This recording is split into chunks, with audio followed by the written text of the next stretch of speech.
औज़ुबिल्लाहिमिनश्शैतानिर्रजीम बिस्मिल्लाहिर्रहमानिर्रहीम। अस्सलामु अलैकुम वरहमतुल्लाहि वबरकातुहू। कैसे हैं आप सब? ठीक ठाक अल्हम्दुलिल्लाह।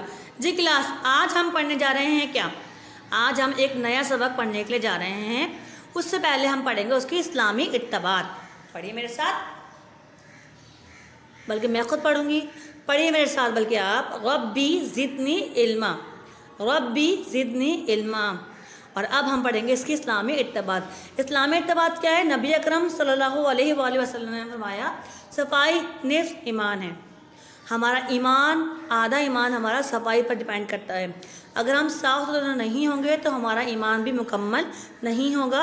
ला इलाहा इल्लल्लाह मुहम्मदुर रसूलुल्लाह, ये हमारा पूरा ईमान है, हमारा इस पर अकीदा है।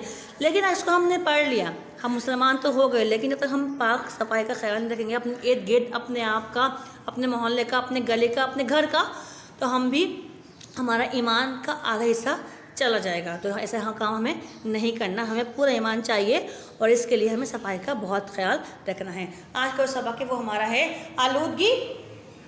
सबक नंबर 10, सबक है हमारा आलूदगी। सबक नंबर 10, आलूदगी कैसे कहते हैं? आलूदगी कहते हैं गंदगी को, ठीक है ना।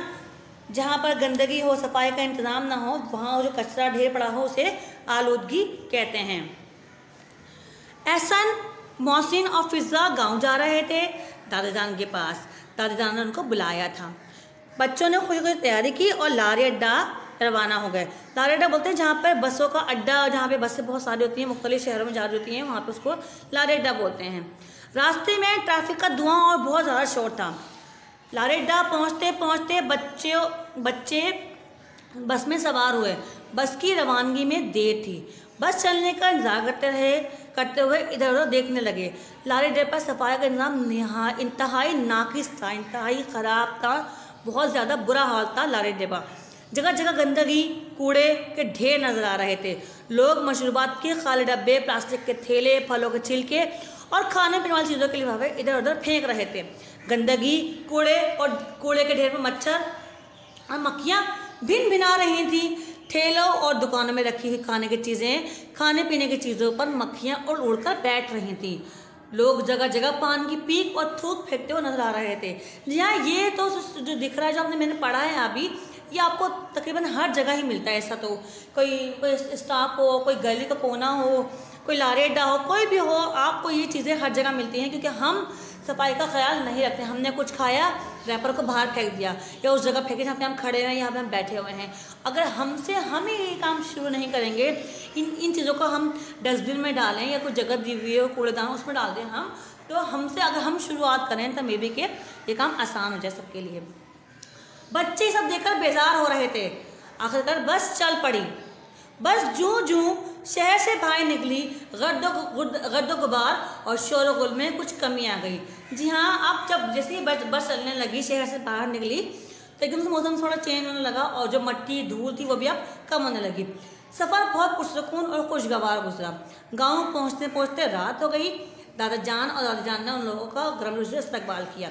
सुबह सूरज निकलते ही दादाजान खेतों को निकले तो बच्चों को भी अपने साथ ले लिया।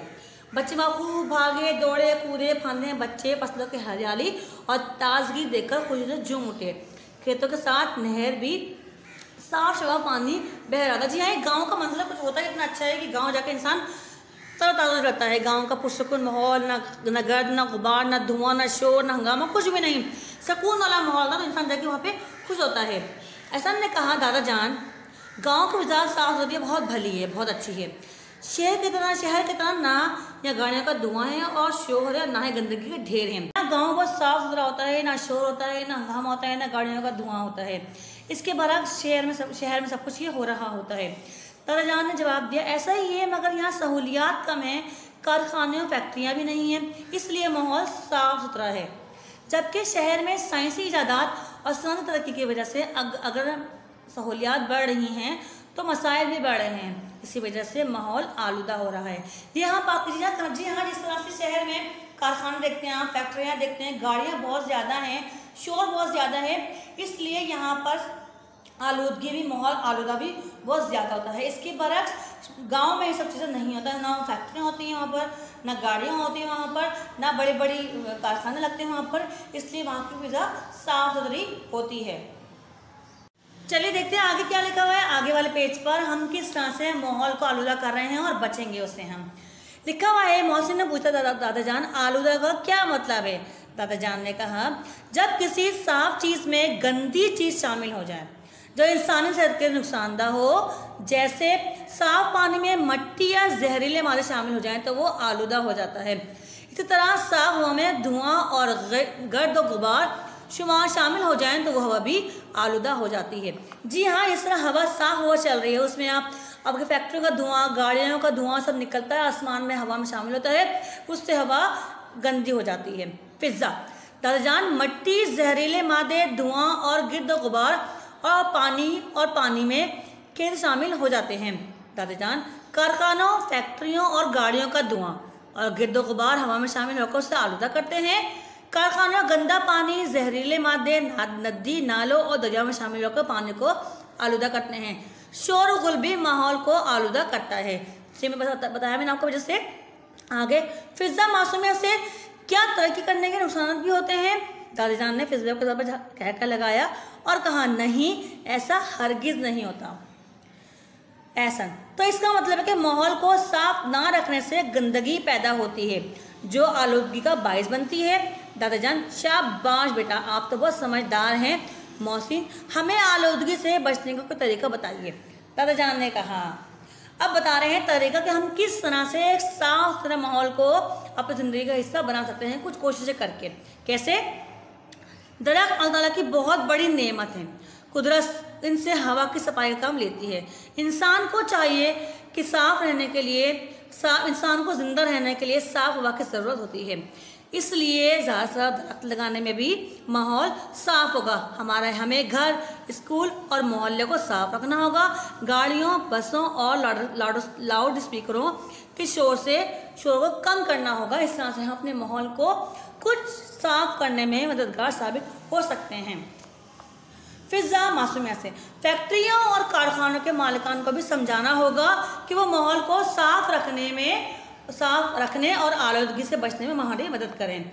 दादाजान हंसते हुए, जी हाँ, क्योंकि माहौल को आलूदगी से बचाना हम सबका फ़र्ज़ है। ये किसी एक का काम नहीं है, बल्कि हम सबका काम है कि हम माहौल को आलूदगी से बचाएं।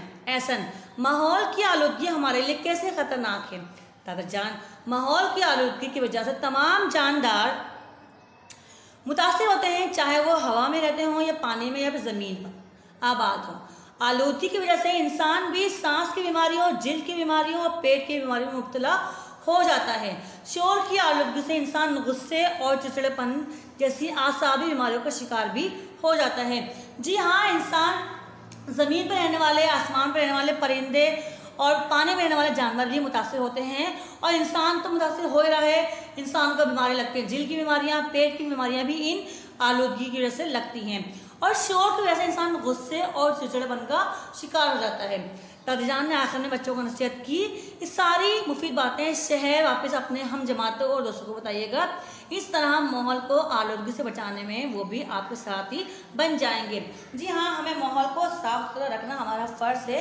किसी एक का काम नहीं है, हम सबका फ़र्ज़ है कि हम अपने माहौल को साफ सुथरा रखें। बस आज के लिए इतना ही, मिलते हैं अगली क्लास में। ओके, अल्लाह हाफिज़।